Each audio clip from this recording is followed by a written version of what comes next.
Hey there, welcome back to my channel. If you're new here, I'm Adrienne. I'm a freelance artist and I'm working in my sketchbook today with some ink, alcohol markers, and colored pencils on a portrait I'm considering making prints of. For anyone interested in a print of the piece that I'm working on, please feel free to check out my online shop once I open it, or comment below so I know how many I should make. Feel free to sit back and bust your own sketchbook out and draw with me. And if you're stumped on what to draw in your sketchbook, I hope this helps. As some of you already know, I've been in the process of setting up a website and official commissions page for my art business, so I've been working on getting everything financially ready to become a small business. For those who don't know, freelance artists who run a small business, whether that be from their home or a studio, have to pay a certain tax and still keep record of all the earnings that they make, just like any other business. So I've been busy getting everything in order before I could officially open my online shop and website. I am happy to report that I am still taking commissions at this time though, and just finishing the final touches on my shop, so anyone interested in a sketch, a portrait done in watercolor or marker and ink, what have you, you can message me through my email in my link tree in the description below. So let's get into today's piece. I originally found the reference photo this piece is based on a while ago. Those on my Instagram are likely very familiar with the digital rough sketch I did of her, and I've since transferred her into my Strathmore 500 series sketch art journal, the same sketchbook I was working on my last video that I vowed to completely finish before buying any new sketchbooks, or trying to abandon this one for one bad piece in it. Not everything has to be finished or perfect or posted on social media, so I'm going to push through it. I really loved the color palette for this piece that was inspired by the makeup on the makeup artist that I depicted here. She had a really warm yellow blush paired with a soft chartreuse or spring green eyeshadow, and a really unique lip gloss that was a mix between mauve or plum. I've seen a lot of editorial or glam makeup looks on social media lately, especially ones inspired by Pat McGrath, but this model's look was really unique in the mixture of the cool grays and natural highlights from her silver jewelry, and just how much the makeup made the statement rather than using a ton of colors just for bright eye makeup and pairing it with colorful clothes to match. Instead, it really made the model's face the focal point and added a delicate look to the lacy white top she paired with her look, and a much more subtle glam look with the silver and the pearls rather than a gold or heavily jeweled set of accessories.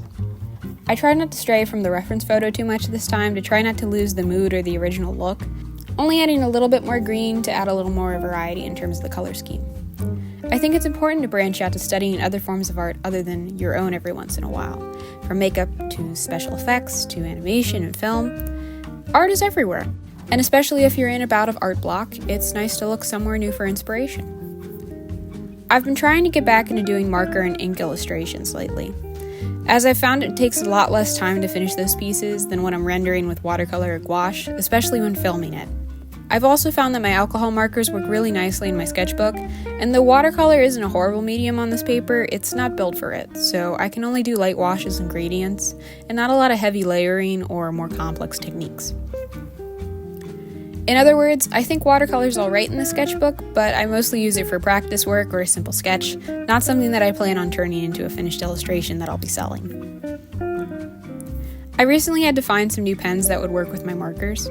I usually use the Uni-Ball Signo UM151 gel pen in the 0.38mm size with my watercolor illustrations, but I'm sad to say that the ink likes to smear with some of my alcohol markers. Not all of them, which I found pretty interesting, but it's too much of a risk to keep using them when I tend to use a mixture of different alcohol marker brands whenever I'm rendering pieces with them.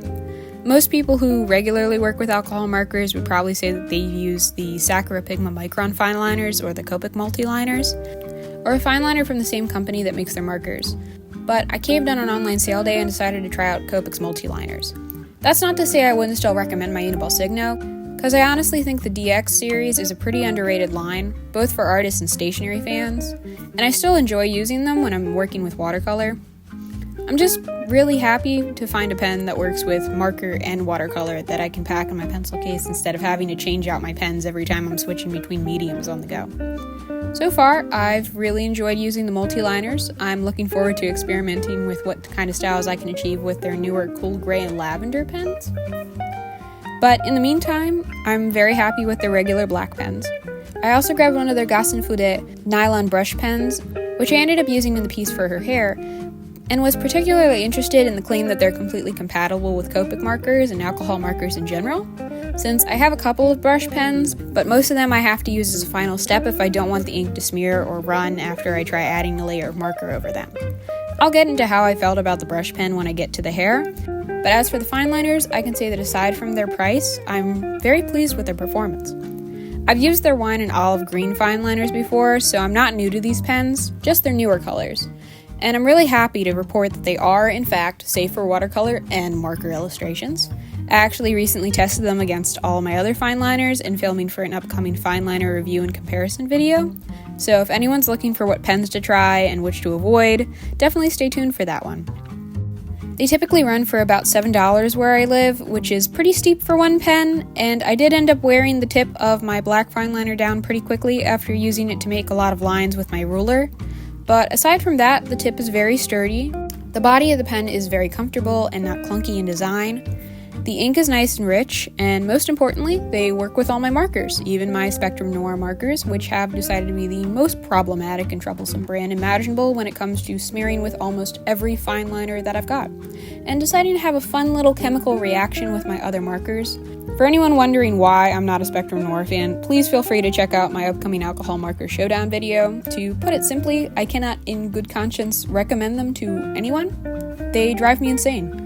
For anyone interested in some fine liners that work with watercolor and markers though, I'd suggest picking up a few Copic multiliners, especially if there's a sale where you buy your supplies on them. I found them on sale for $2 to $3 on Blick Art Supplies for anyone interested.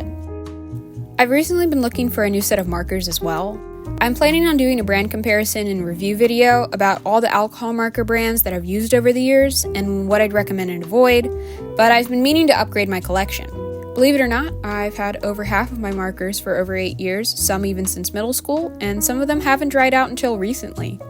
I used to rely on my local Michaels, always having the Prismacolor Premier markers in store for me to choose from and get any possible refills, but over the pandemic, mine decidedly ceased from selling them at all in store and have a very limited selection in what they offer online for the line. I was particularly crushed with this when it came to finding refills for the skin tone markers, because they've been my go-to markers when working with portraits. They've lasted for quite some time now, and the markers have never failed me. I can go on about these markers, but it's incredibly difficult to find them. It got so difficult for me to find them outside of their largest over 100 marker sets that I actually contacted the company in trying to find where to buy their markers these days, and I got no response. If anyone knows where to find individual Prismacolor Premier markers in the US, please tell me, because I think I've run out of places to look. Prismacolor crisis aside, I'm debating over trying the Artex or HYUKOH markers, but I'd love to hear any opinions from either brand from y'all, because I've seen a lot of artists using them lately. The Spectrum Noir markers are another part of my recent crisis over finding a new brand to try. I have a ton of them, and they have lasted for quite some time, but they really don't mingle well with any of my other markers. The color actually separates at the edges if I use them under or over a layer of another brand half the time. But I also have so many of them, and I want to use them up, but they constitute for a good half of my marker collection, so they make up for a good chunk of the colors that I have available. Copic is my favorite for me, but anyone who's ever bought any of them can tell you that they're one of the most expensive marker brands around. Granted, they're very high quality, and what's particularly nice about them, they're refillable, but they just break my budget a bit too much for my liking. That brings me back to Artex and HYUKOH, brands that are hopefully high enough in quality to mingle well with the other brands that I have, and have the colors that I'm looking to replace. Some might notice that I use a Spectrum Noir marker or two here, and carefully, I may add, but that's because I just don't have those colors in any of the other marker sets that I have. So back to what I've been working on here today. I've been having a lot of fun with trying to create makeup looks in my illustrations, similar to how makeup is normally applied, by adding different layers and combining different products to get a certain finish or color. So I started off with marker bases for everything, and gradually started adding layer after layer of colored pencils to reach the exact colors that I was looking for, and give more of a chalk-like eyeshadow texture or more of a matte lipstick look. The most exciting part of this for me was working with my yellow colored pencils to create the blush. It took a lot of testing all my different yellow colored pencils over the marker that I used for the skin to see which one would give the closest hue that I was looking for, and my little secret to creating a blush or a softened layer of eyeshadow is to gently smudge the pencil with a tissue or a Q-tip. I know we're taught to avoid smudging when using pencils or colored pencils, but I found that doing the opposite of the typical rules for an art medium can give really cool results. I've been using the trick for a couple years now to get a nice soft spread of color evenly over small sections of the face. The real trick to it is adding soft layers, not just packing a lot of pigment on in one go and hoping it'll blend out evenly. You've got to build it up slowly if you want that control over how pigmented the medium's going to be when you blend it out with a tissue or Q-tip. Aside from the yellow blush, most of the pieces were pretty run-of-the-mill when it came to my typical process. I tried out that new Copic brush pen that I mentioned, and I was thankful that it didn't smear when I added marker over it. But it did take more than one layer in some areas to get that rich, even black ink look that I was going for. The black fine liner lines were also still somewhat visible when I went over it with the brush pen, but I was honestly happy with that, because it meant that I didn't lose the line art and the work that I did when setting up how the hair would fall. And as long as I colored in the direction of the strands of hair that I drew, it helped me replicate the natural highlights and gradients in darkness that hair would naturally have in the lighting of a photo. As for the jewelry, that became more of a trust the process moment for me, as I was using a combination of different metallic markers and pens to get a larger range in highlights and shades to work with on the star earrings and the pendant. That being said, though it looks a little weird at first, I'm really happy with the effect that it had at the end, and I'll show the really pretty subtle shimmer that the Decobrush gave at the end of the video. I used Uni-Ball's Signo Silver Gel Pen as the brightest silver, and it also gave a nice natural metallic sheen that I was looking for right where I wanted the highlights. I've had a lot of fun with making this piece, and I want to give an extra thanks to the very sweet woman that I drew in this piece. Her name is Erica, and she does really beautiful makeup looks on her channel at The Gothic Sprite on Instagram. I'll attach a link to her account in the description, but she sent me an incredibly sweet message when I posted a work in progress shot of the digital sketch that I made for this piece. I'm not going to make this piece a print unless I have her absolute permission, but she mentioned how she wanted to see it when it was completed, so I decided to give her a full process video rather than a follow-up post on my Instagram account. Please go check her out, because working on this piece really got me out of a serious bout of artist block, and I was feeling pretty uninspired with portraiture until I came across Erica's work. Now, thankfully, like most of my videos, I'm not planning on talking through all of this today.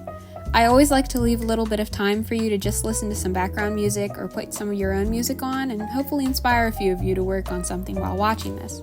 And if anyone's interested in me uploading videos with just some music in the background, I could do some twin uploads, one with me talking a bit, and one with just the music, so let me know in the comments if you'd be interested in that. I had a lot of fun with working on this piece, and I'm happy to answer any questions about supplies or anything in the comments here, or if you want to message me any questions through my Instagram, but I've also attached a list of supplies that I used today in the description. So thank you all for watching. I want to give an extra special thanks to everyone's really sweet comments in my last couple of videos. For those that don't know, I spoke briefly a few videos back about how I had to take a break from art school because of a chronic condition that I've been trying to get diagnosed for the past 20 months now. That's made it pretty difficult to commute and work the same, which is why I've had so much time to make all these videos lately. I just wanted those that have been really sweet to know that I really appreciate all your comments. I think all things considered, I'm handling the changes pretty well, and the last thing I'm going to let it damper on is my art career. If I do miraculously manage to get a diagnosis and some treatment options that would allow me to go back to art school next year, I'll probably be putting out a few less videos, but I'm definitely not planning on abandoning this channel. I just might make some studio vlogs or filming some process videos on my art projects as well as my personal art pieces. If anyone would like to suggest what I make a video of next, please feel free to suggest it in the comments below. I'll leave you with some music for the rest of this. So I hope you all have a great day, good night, weekend, what have you. Bye!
a little view of the past. I promise all of this is not gonna last.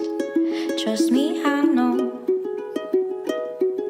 Ya no quiero que llores.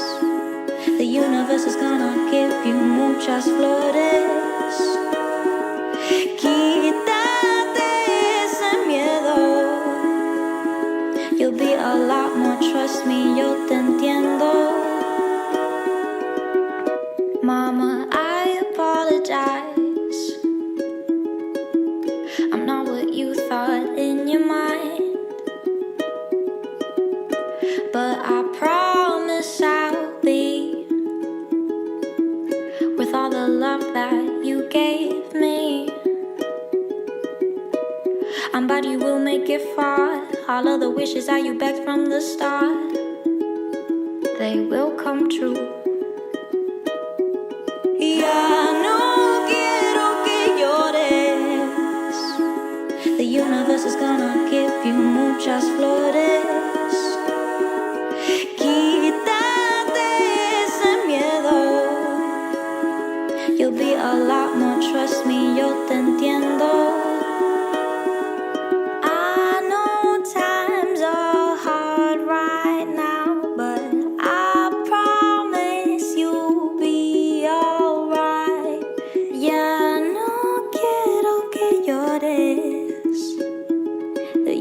Is gonna give you muchas flores.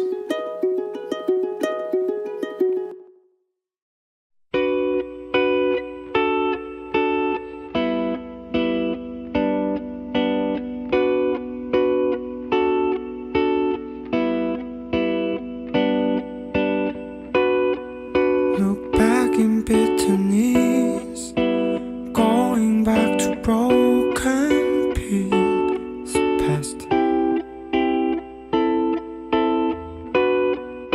Staying memories, staying stepping forward to real. I'm stupid, wonder wrong, wondering profile, giving up to leaving the peace that we met before. Oh, hi, gentle wave on an ocean of recall.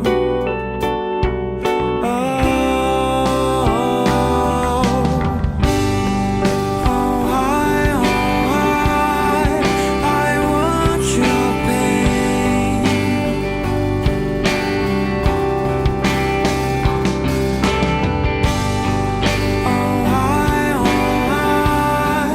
The same as mine.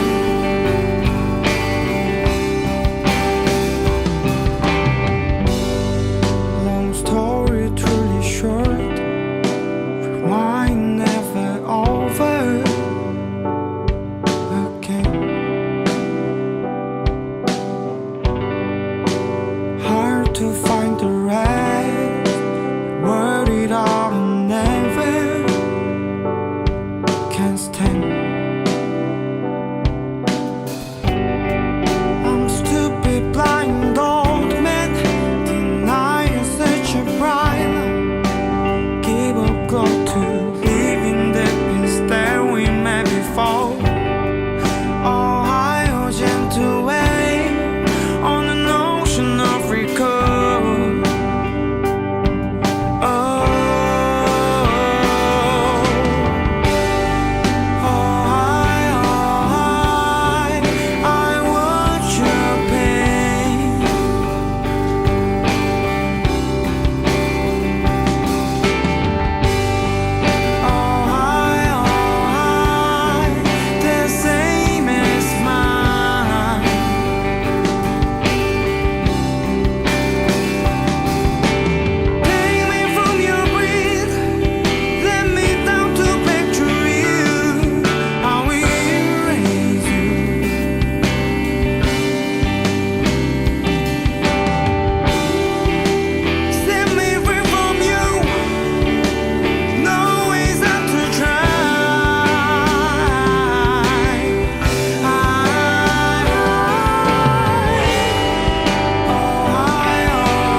그런 슬픈 말은 하지 마요.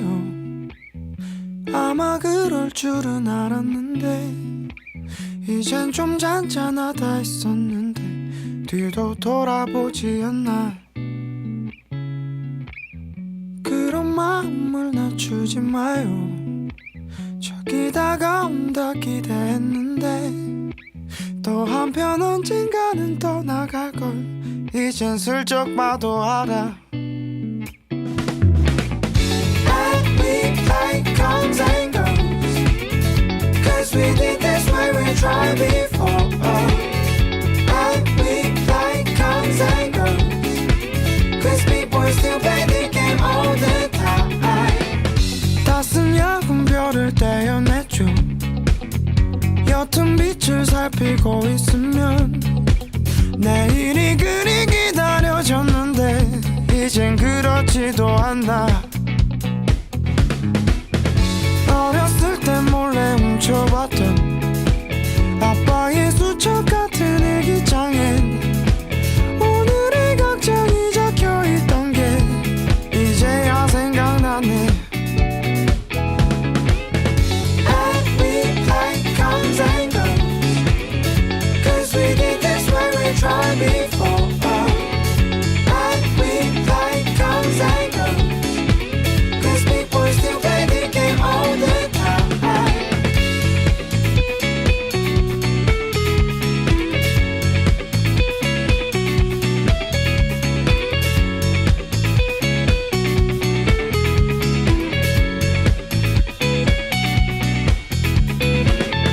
익숙하니 또 무뎌지네요. 흘러간 장면이 펼쳐지네요. 다시 그 순간을 마주한데도 그땐 또 지금 같진 않겠지. And we like comes and goes, cause we did this way we tried before. And we like comes and goes, cause people still play the game all the time. Familiarity is a common sense. I don't feel like I'm not here anymore. 그냥 다들 안고선 살고 있더라고.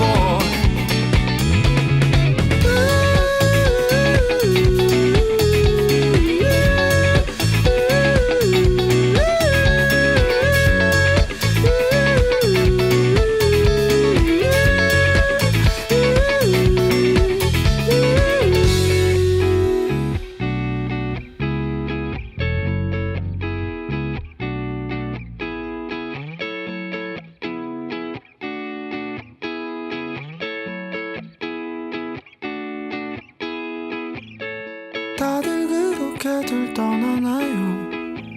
이미 저 너무 멀리에 가 있네. 여기에는 아무도 안 올 테니 그냥 집으로 돌아갈래.